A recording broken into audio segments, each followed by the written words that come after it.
Para todos, para todas. Gracias por la invitación. Bueno, doctor Boris, pues primero que todo también un placer tenerlo acá, mío.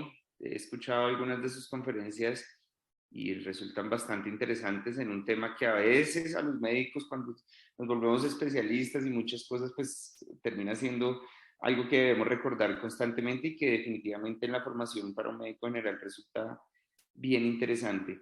Doctor, pues lo primero que proponen los chicos es hablar acerca de todo este concepto del decidir por el paciente consumidor de sustancias.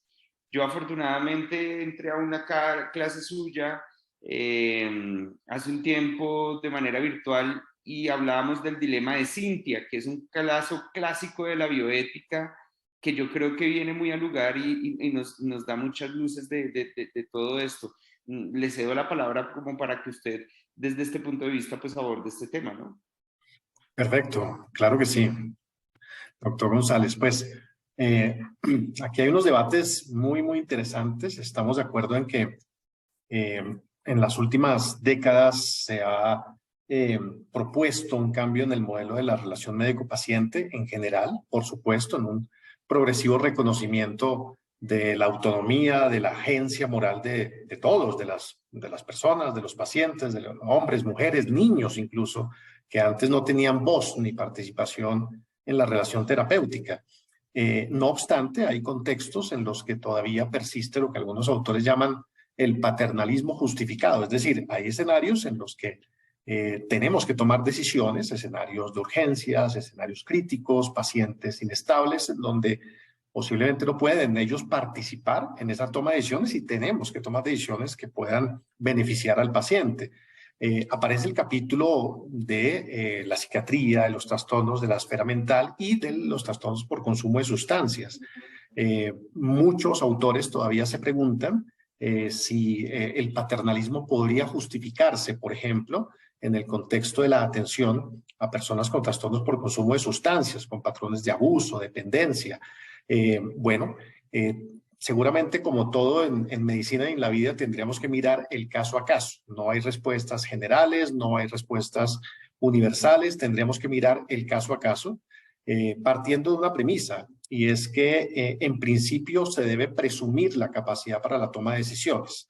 La ley 1996 de 2019 en Colombia, una ley que propuso un cambio en el paradigma en la relación con, por ejemplo, con personas con discapacidad, cambió el paradigma. ¿En qué sentido? Antes, hasta la ley 1306 de 2009 en Colombia, se partía de una presunción distinta.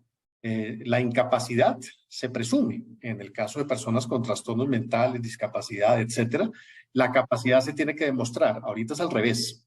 En atención a los desarrollos jurídicos y éticos sobre el tema en el mundo. La capacidad se presume, la incapacidad se tiene que demostrar. Debemos partir de la presunción de capacidad y promover esa capacidad, esa autonomía para la participación en los procesos de toma de decisiones. No podríamos generalizar afirmando, por ejemplo, que alguien que conviva con un trastorno mental, su mente ha sido capturada por esa condición mental. Por supuesto, hay condiciones que afectan la toma de decisiones, por supuesto, pero no podemos hablar de una captura, esa noción antigua que hizo tanta carrera por siglos en la salud mental. En Colombia lo llamaban el mentecato. Eso viene de mente captus, aquel cuya mente ha sido capturada. Esa idea de la posesión, no. Hoy en día tenemos que superarla, tenemos unos conocimientos desde la neurobiología, desde la neurofarmacología, que nos permiten entender unos matices distintos. Si bien pueden haber, por ejemplo, sustancias que comprometen la capacidad de toma de decisiones, no podemos concluir, inferir que la persona no puede tomar decisiones. Eso es fundamental porque, de hecho, parte fundamental del tratamiento es precisamente promover la autonomía de la persona.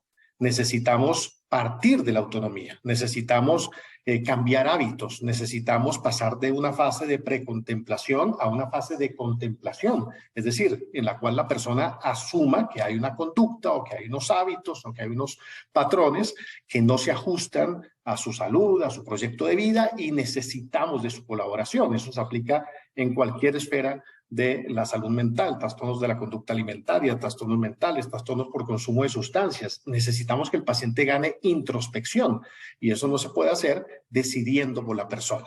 Eso no se puede hacer usurpando su autonomía. Por el contrario, lo que tenemos que, hacia donde tenemos que esforzarnos es cómo promovemos esa autonomía.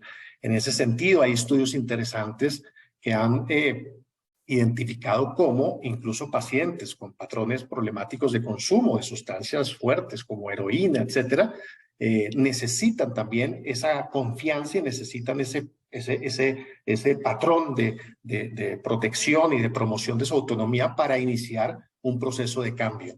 Entonces, en lugar de ese paternalismo, tenemos cada vez más que reconocer esa autonomía y promoverla a partir de los valores del paciente, a partir de su proyecto de vida, a partir de sus propias razones.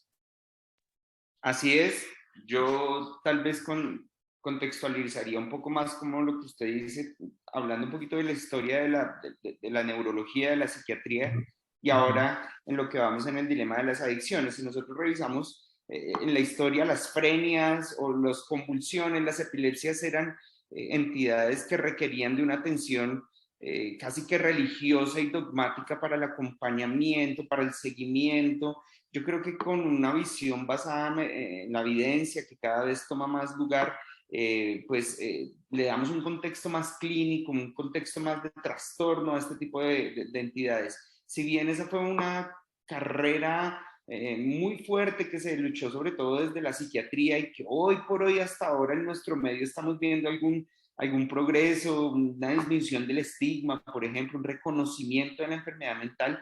Yo creo que los trastornos por uso de sustancias es muy nueva en esta carrera, porque si nos ponemos a analizar estudios de principios de los 90 son los que están avalando que existe, por ejemplo, la patología dual, que el trastorno por uso de sustancias es una entidad con signos, síntomas. Y si nosotros miramos para atrás, la visión tal vez que existía de la recuperación era la visión del vago, la visión de la laborterapia, como se le llamaba, en donde la única recuperación para un paciente con trastorno por uso de sustancias es acogerlo, encerrarlo, muy visión Foucaultiana, pues, vigilar y castigar, aislar. Por eso muchos centros de adicciones quedan muy alejados de los principales centros poblados, porque es algo que yo no quiero ver y quiero ocultar.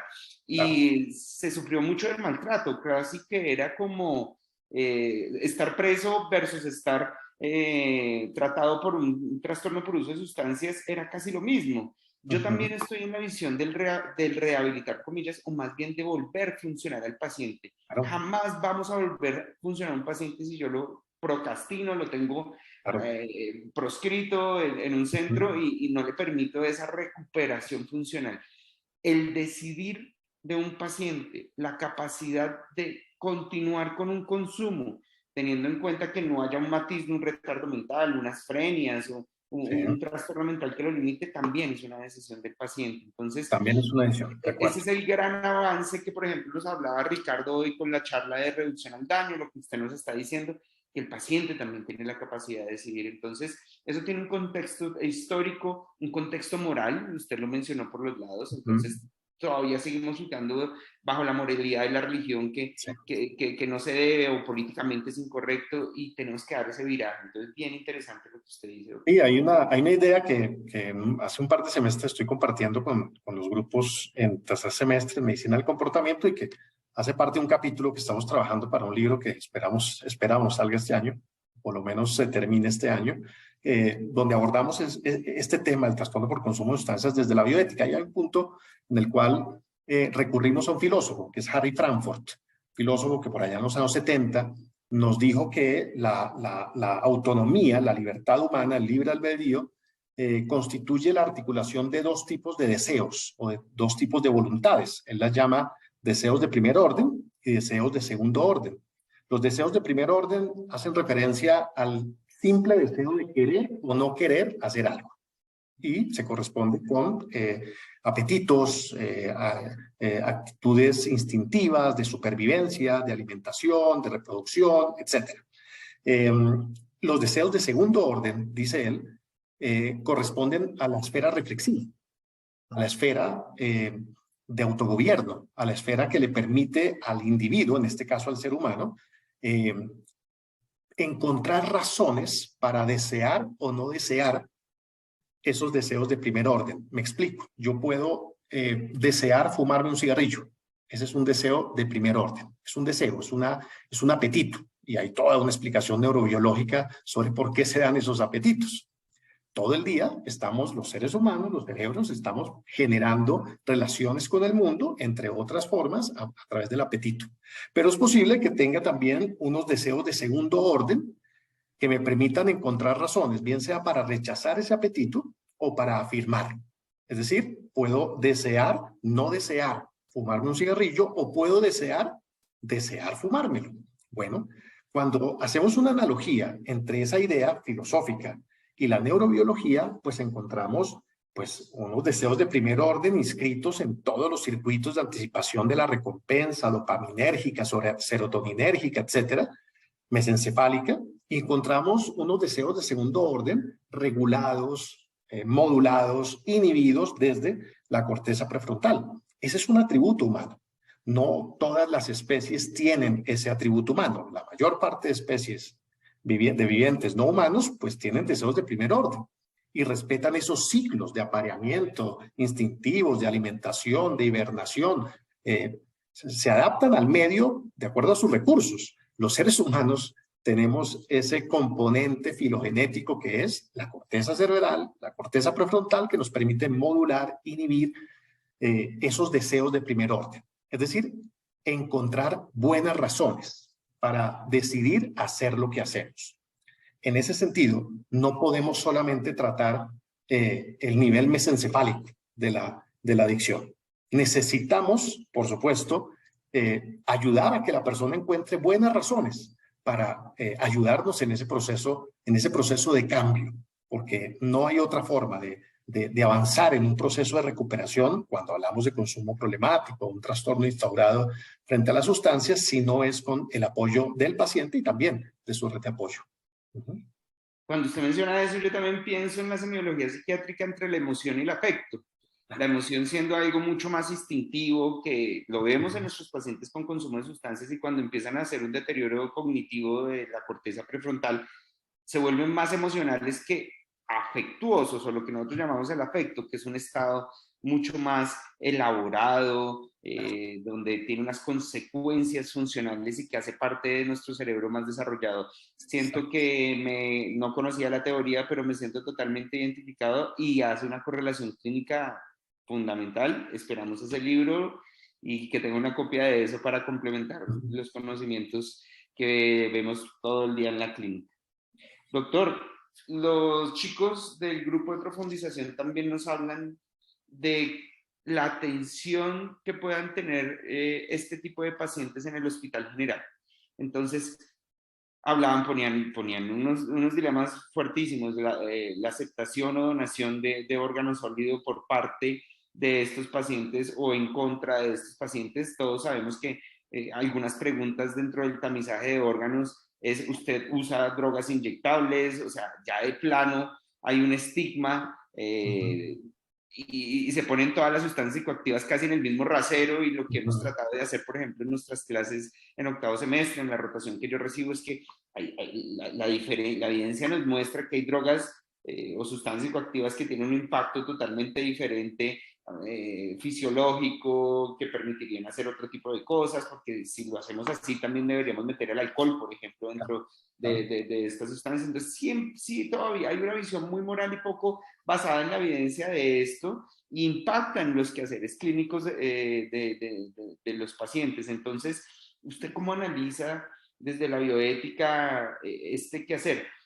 Paréntesis adicional: la Organización Mundial de la Salud en el 2005 saca un documento muy interesante acerca del estigma en las drogas y en el personal de salud, ¿sí?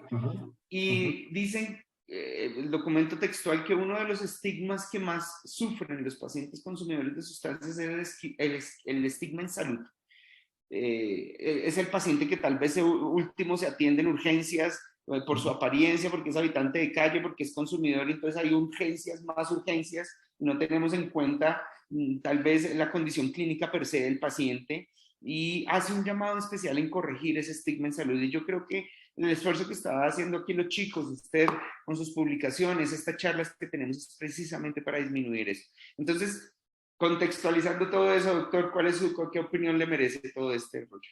Uno de los grandes desafíos que tenemos desde la formación en ciencias de la salud es es combatir ese conjunto de valoraciones negativas. Un estigma es una valoración negativa, es una valoración que degrada a otro o a un colectivo por distintos rasgos que otro colectivo que se considera hegemónico o mayoritario consideran rasgos inferiores, indeseables, etcétera. Y bueno, el estigma puede tener distintas manifestaciones. Aquí hay un factor que contribuye y es el factor normativo. Los seres humanos, no todos, pero buena parte de la especie humana, nos adaptamos en términos morales a las convenciones sociales. Por ejemplo, si aparece una despenalización o una legalización de una conducta que antes era tabú, por ejemplo, y ahora se despenaliza, muchos tendemos a acomodarnos a esa legislación. Entonces, lo que se acomoda a esa norma y a esa convención ya no es tabú, ya es normal, se normaliza. Y lo que está por fuera de esa norma o convención sigue en el terreno de lo tabú. El alcohol y el tabaco estrictamente son sustancias, son sustancias.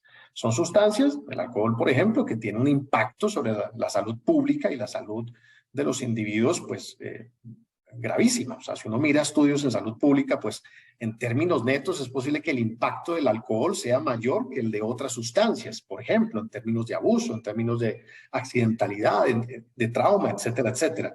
No obstante, evidentemente, el consumidor de alcohol no sufre el mismo estigma que aquel que consume otro tipo de sustancias, entre otras razones porque no hay una penalización frente al alcohol. Eso se vivió en otros contextos, en Estados Unidos, las leyes de la prohibición, y entonces se generó toda una mafia del whisky, por ejemplo, hasta que, bueno, eso tuvo que regularse y hoy en día, pues el alcohol se vende, se ofrece y se consume en todos los formatos.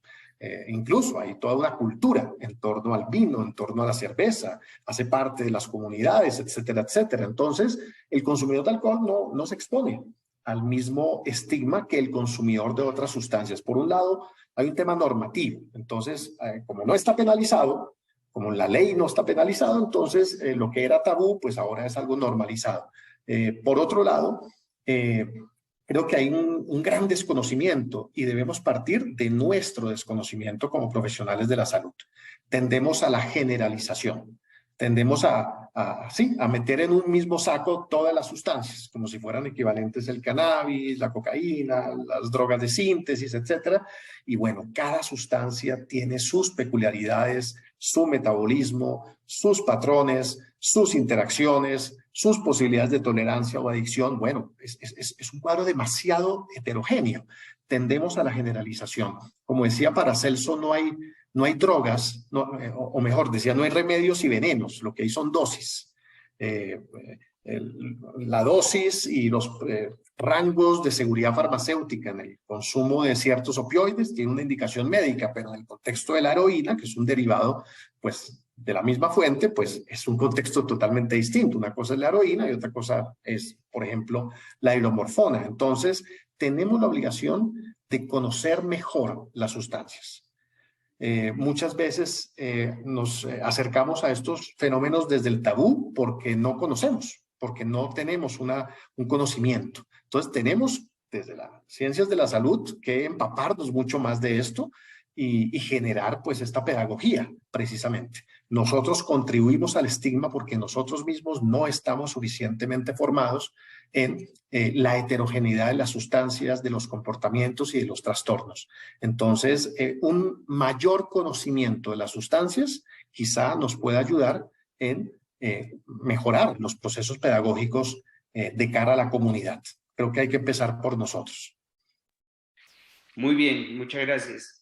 También los chicos bordearon el tema de la maternidad en el consumidor, ¿no? Entonces, la paciente consumidora, pues que quiere concebir o que va a un centro de fertilidad, solicitando ser madre y comunica de alguna manera que tiene consumo, pues ya venimos hablando del estigma y además de que hay un tercero y eso implica muchos dilemas éticos y bioéticos que deben ser analizados. ¿Usted cómo ve este tema de la maternidad y demás? Además, teniendo en cuenta que el consumo, pues dentro del estado de embarazo es bien conocido por su teratogenicidad en la gran mayoría de sustancias. Ahí sí metemos cigarrillo, ahí sí metemos alcohol, y a veces habla del síndrome de abstinencia del recién nacido,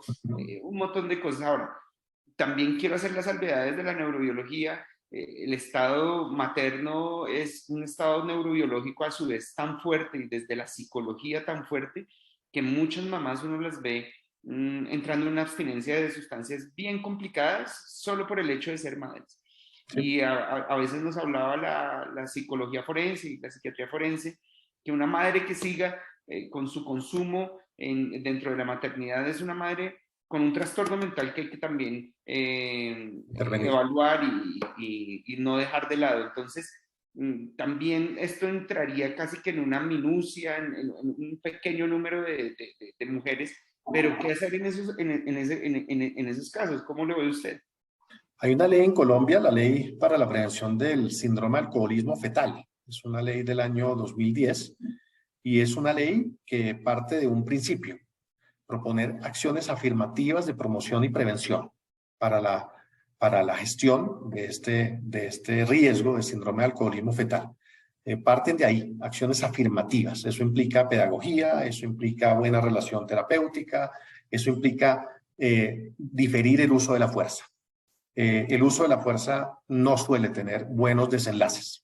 Una cosa es una urgencia manifiesta en la que, por ejemplo, un paciente en medio de una intoxicación exógena, bueno, no puede decir por sí mismo y su vida o la vida de terceros está en riesgo. En ese caso, seguramente se impone una acción paternalista porque el paciente no puede decidir. Pero saliéndonos de ese contexto minoritario de la urgencia manifiesta, insistir en el uso de la fuerza en una persona que tiene un residuo de autonomía genera más resistencia, genera más resistencia. En ese sentido, será importante, sí, un equipo interdisciplinario y generar una muy buena relación terapéutica para modificar hábitos y para tratar de disminuir el daño, tratar de disminuir el daño. Yo creo que hay que apostarle a las acciones afirmativas. Yo me encuentro totalmente de acuerdo. Doctor Boris, tal vez para concluir un tema que está en boga de todo el mundo, más allá de la reforma a la salud que también nos atañe, Uh -huh, y es la legalización, ¿no? uh -huh. Yo, es bien sabido, he participado en mesas de discusión y demás, yo estoy a favor de la legalización, pero la legalización sí, pero no así, como dirían por ahí. Uh -huh. Eh, la legalización no por el hecho per se de la recreación de los pacientes de la población, ahí no hablamos de pacientes, de la población general, sino porque la legalización nos permitiría la regularización. Y la regularización está la clave de evitar mucha incidencia de enfermedad mental. Los compañeros del grupo de profundización del bosque nos hablaban de la potencia del cannabis, del cannabis modificado para tener mayor cantidad de THC, que es el que genera Claro, toda la dependencia, tolerancia y demás. claro. También ya es innegable, esto era una duda cuando yo era estudiante de medicina, pero ya es un hecho irrefutable que el consumo de cannabis y el aumento de incidencia de esquizofrenia es altísimo, que tiene una dosis dependencia. En fin, hay muchos dilemas y que deberíamos, insisto, apartarlo de la moralidad y ponerlo en un contexto de medicina basada en la evidencia, y que no se deben empezar a despenalizar, perdón, no se debe empezar a legalizar explícitamente todas las sustancias, sino que tenemos que ir paso por paso. Eso ha sido la experiencia de muchos países que han querido hacer legalizaciones de otras sustancias tipo cocaína, heroína, Sí.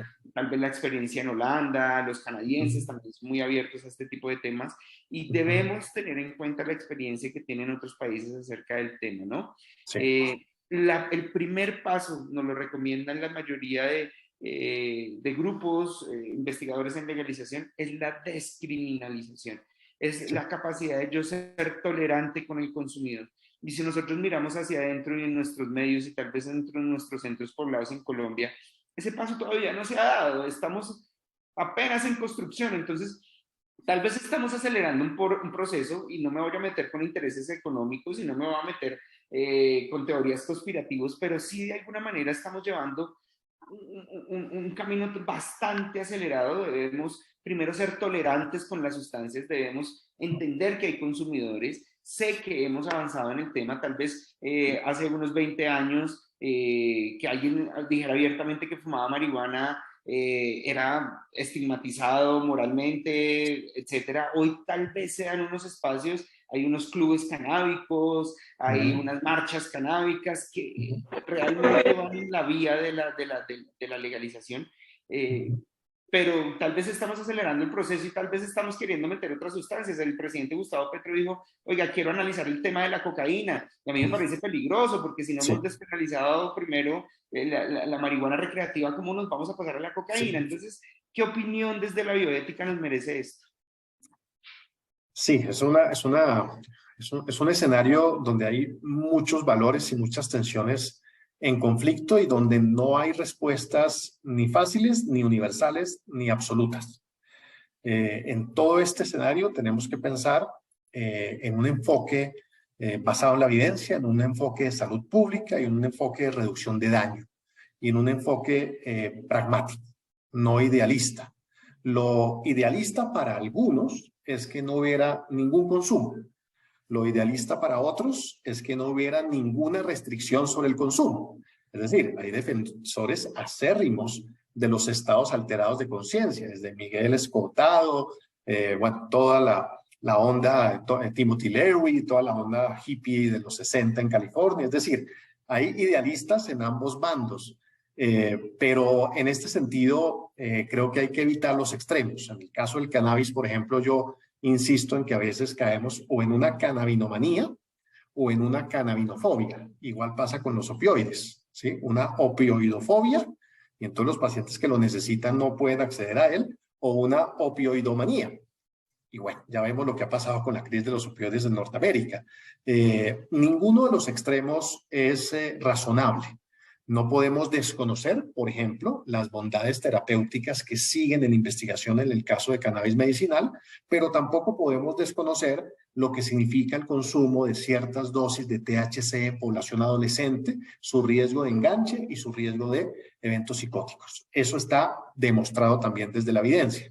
Entonces, reitero, tendremos que cada vez investigar más para caracterizar mejor las sustancias y sobre el comportamiento que vamos investigando también entender los alcances de políticas públicas. Pero debemos también, desde una perspectiva pragmática, reconocer que hay consumo. Siempre lo ha habido y posiblemente siempre lo haya.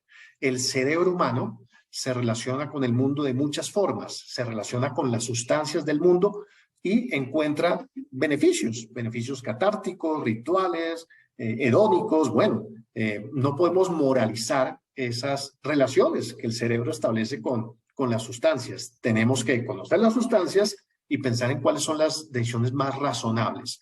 El consumo de cannabis con fines lúdicos o recreativos se ha ido despenalizando en algunas jurisdicciones, en Estados Unidos, Colorado, en Canadá, en Holanda, por ejemplo. Pero se debe reconocer, por ejemplo, que en Canadá ya tienen algunos problemas. Es decir, en la medida en que aumenta la disponibilidad de la sustancia y se despenaliza, ya no es un objeto de tabú, ya es algo que se naturaliza, muchas veces tendemos hacia la cannabinomanía, es decir, a un consumo banal, se banaliza, se trivializa el consumo de cannabis y creo que no lo podemos trivializar. No lo podemos satanizar, no tiene sentido, pero tampoco lo podemos trivializar. Claro, la misma lógica podemos aplicar al alcohol, sin duda, pero hay que tener en cuenta que en Canadá ya tienen algunos problemas de salud pública, entonces tendríamos que pensar cómo absorber esos problemas de salud pública que podrían darse en la medida en que aumente la disponibilidad de la sustancia. Tendríamos que estar preparados para eso y acompañar ese proceso con un fuerte componente pedagógico y de investigación. precisamente para no caer en esos extremos, cannabinomanía, cannabinofobia. Pero es posible que sea algo por estudiar. O sea, en términos netos, la lucha de frente contra el consumo de drogas, en términos pragmáticos, es una lucha perdida. Entre más hectáreas se erradican, se fumigan, entre más toneladas de estupefacientes se incautan, más se ramifican las vías de consumo, porque el consumo está y porque la despenalización enriquece precisamente a las mafias con un gran poder desestabilizador. Lo hemos sufrido como nadie en este lado del mundo, nosotros los colombianos. Entonces llevamos 40, 50 años de una lucha que en términos netos ha sido una lucha perdida. En 20 años, Estados Unidos con su Plan Colombia invirtió casi 10.000 millones de dólares, que para muchos es un monto dilapidado, porque hoy por hoy, el año 2021, por ejemplo, fue el tope del tráfico de cocaína de Colombia y Sudamérica a Estados Unidos. Entonces, bueno, tiene sentido seguir poniendo nosotros los muertos y lo que esto ha significado para nuestras sociedades, comunidades y democracia es algo que hay que pensar. ¿Significa entonces que hay que claudicar? Bueno, seguramente no se trata de claudicar, pero sí de pensar en escenarios más responsables y hay que hacerlo de forma gradual si se va a hacer. Estoy de acuerdo en que no podemos despenalizar todo de cualquier manera. Y además, la despenalización no puede ser unilateral. No tendría sentido que aquí regulemos cuando en Estados Unidos se prohíbe, por ejemplo, o en Europa. ¿Sí? El mercado va a seguir ahí. Si allá no hay regulación, pues la mafia sigue funcionando. Entonces, esto requiere un esfuerzo multilateral global. Si no hay un apoyo multilateral, no tiene sentido que Colombia, de forma aislada, inicie una cruzada de esas características. Y creo también que hay que diferenciar el consumo de cannabis del consumo de cocaína. Y tendría que hacerse de forma absolutamente gradual. Estamos de acuerdo en que no todos los consumidores de cocaína van a derivar en sobredosis o en consumo abusivo de dependencia. Estamos de acuerdo. Aquí los factores son muy heterogéneos. No hay una línea directa, consumo igual trastorno, no necesariamente, pero tampoco podemos desconocer pues, lo que significa la cocaína y el riesgo para la salud. Ahora, si se regularizara, bueno, seguramente tendríamos una sustancia más segura que todas las combinaciones callejeras que seguimos viendo precisamente por una ausencia de regulación. Algunos consideran que el curso intermedio para evitar esos extremos es una despenalización con una fuerte regulación y un fuerte componente pedagógico y en un proceso que debe ser escalonado y sobre la base de datos y de salud pública.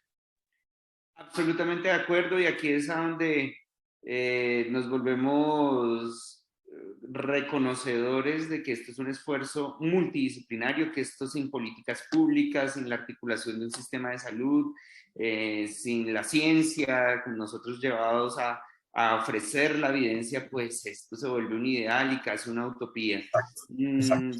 Los datos que usted da también son muy coherentes con el Informe Mundial de Drogas del 2022. El 2021 fue el año en que más se traficó cocaína en el mundo. Y eso es un golpe bajo a lo que usted decía, el Plan Colombia, a la guerra contra las drogas muy liderada por los Estados Unidos durante mucho tiempo. Yo creo que eso nos obliga a pensar en estrategias absolutamente diferentes. También ese informe habla de que los países que han legalizado el cannabis recreativo, lo que ha aumentado es el trastorno por uso de sustancias en los adultos, que no hay investigaciones en adulto mayor, por ejemplo, no sabemos si esto va a aumentar el Alzheimer, se han enfocado las investigaciones en cannabis en el adolescente, parece que hay unos resultados plausibles en ese aspecto, pero ¿qué pasa con el adulto mayor? ¿Qué pasa con otros grupos etarios? Y creo que eso también es algo que tenemos que evaluar más profundamente. Por último, doctor, y cerrando el último tema, porque sé que también además sus obligaciones se apremian. Crisis de los opiáceos, responsabilidad del médico en estas crisis de los opiáceos. Se habla que en Estados Unidos la mayoría de dependientes hoy por hoy a fentanilo y heroína inyectada iniciaron con prescripción de opiáceos a nivel médico, por dolor crónico. Las guías de manejo en dolor siguen hablando de que es un gran medicamento y no lo podemos negar, pero ¿cómo podemos hacer para contener esta crisis que es peor que la pandemia del COVID-19? Estoy seguro. Entonces, sin duda. ¿qué idea tiene alrededor del tema? Sí, sin duda. Es algo que hemos también conversado con el profesor Carlos Calderón, por ejemplo. Él me presentó una serie, es profesor de farmacología, y me presentó una serie que está en Star Plus, se llama Dope-Sick, una serie que cuenta la historia de la crisis de los opioides en Estados Unidos, en estados como Virginia, etcétera. Y bueno, vemos una confluencia de muchos factores. Por un lado, los conflictos de intereses, por otro lado, pues, de las compañías farmacéuticas, conflictos de intereses que después se trasladan a los prescriptores, a los médicos. Los profesionales de salud estamos todo el tiempo expuestos a eso, la visita médica, los incentivos de la industria, etcétera, etcétera. Con esto no vamos a satanizar al visitador médico, él hace su trabajo y nosotros hacemos el nuestro. Tampoco vamos a satanizar a la industria, tenemos que reconocer que buena parte de la investigación en el mundo, nos guste o no, es financiada por la industria farmacéutica global, pero nosotros somos el nodo a partir del cual esa prescripción y esos conflictos de intereses se pueden aclarar en favor o en contra del paciente. O sea, el nudo fundamental somos nosotros, los profesionales de la salud, los médicos que prescribimos. Y estamos entre médicos. Eso implica una gran responsabilidad. Una responsabilidad primero en términos del conocimiento de la sustancia. Por eso, insisto, para evitar los tabús, los mitos, la desinformación, la única manera es conocer la sustancia, los rangos terapéuticos de seguridad y seguir investigando. Esto es una carrera de nunca acabar. Todo el tiempo estamos investigando para caracterizar mejor la sustancia de la que estamos hablando. Si no conocemos esa farmacología, esa neurobiología, estamos haciendo una mala medicina. Uno ve que estos prescriptores en Virginia, etcétera, no conocían bien el comportamiento de la sustancia. Entonces era el visitador médico el que le decía cómo prescribir. Cuando el médico deja de leer, de actualizarse, y es el visitador médico el que lo actualiza, estamos en problemas. Estamos en problemas. Tenemos la responsabilidad moral de cotejar cualquier oferta de la industria con la evidencia científica de cara a la responsabilidad con nuestros pacientes. Vemos también cómo la FDA se prestó para ese conflicto de intereses. La FDA permitió el cambio del etiquetado del Oxycontin para que se vendiera con una etiqueta que decía que producía adicción en menos del 1% de los casos. ¿De dónde se basaron para afirmar eso? De una editorial de 5 líneas que se envió de un médico particular al New England Journal of Medicine. Ni siquiera fue un estudio, fue una opinión de un médico particular. Él dijo, en mi experiencia, en mi hospital, menos del 1% de mis pacientes han tenido dependencia al Oxycontin. Eso no tiene ningún rigor de ninguna clase. Y sin embargo, con ese editorial permitieron el cambio del etiquetado en la FDA. Bueno, llevaban a los médicos a congresos, les mostraban gráficas, modificaban, alteraban las gráficas para mostrarle a los médicos que el potencial de adicción era realmente el 1%. Cuando un estadístico serio mira las gráficas, dice, esto no es cierto, esto es una falacia. Entonces, tenemos la responsabilidad de leer críticamente la información y de resolver los conflictos de intereses de cara a nuestros pacientes, en favor de nuestros pacientes.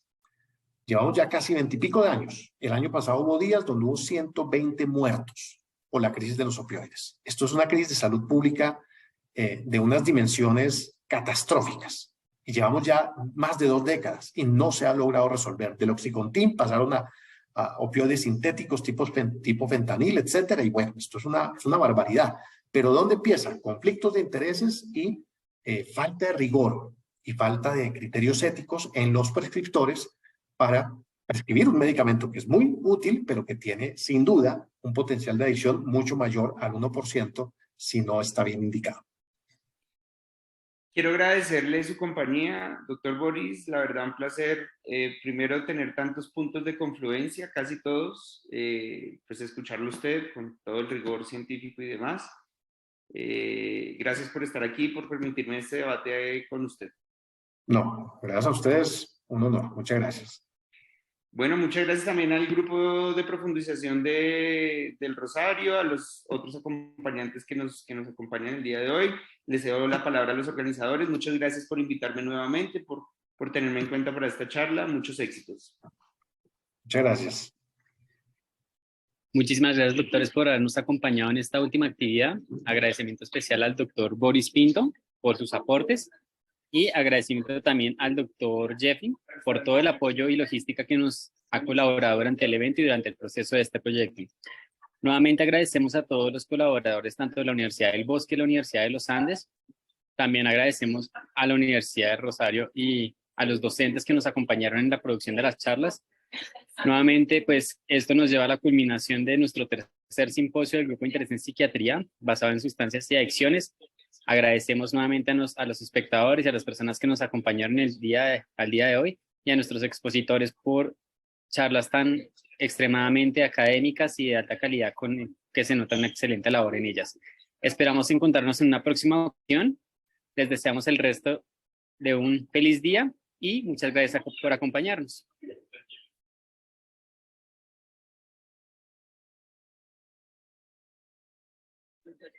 Finalmente, para las personas que se inscribieron en la página web, en un plazo de 7 días a 10 días, estaremos enviando el certificado por asistencia y para los que participaron, el certificado de participación. Muchísimas gracias. Feliz día para todos. Hasta luego. Gracias.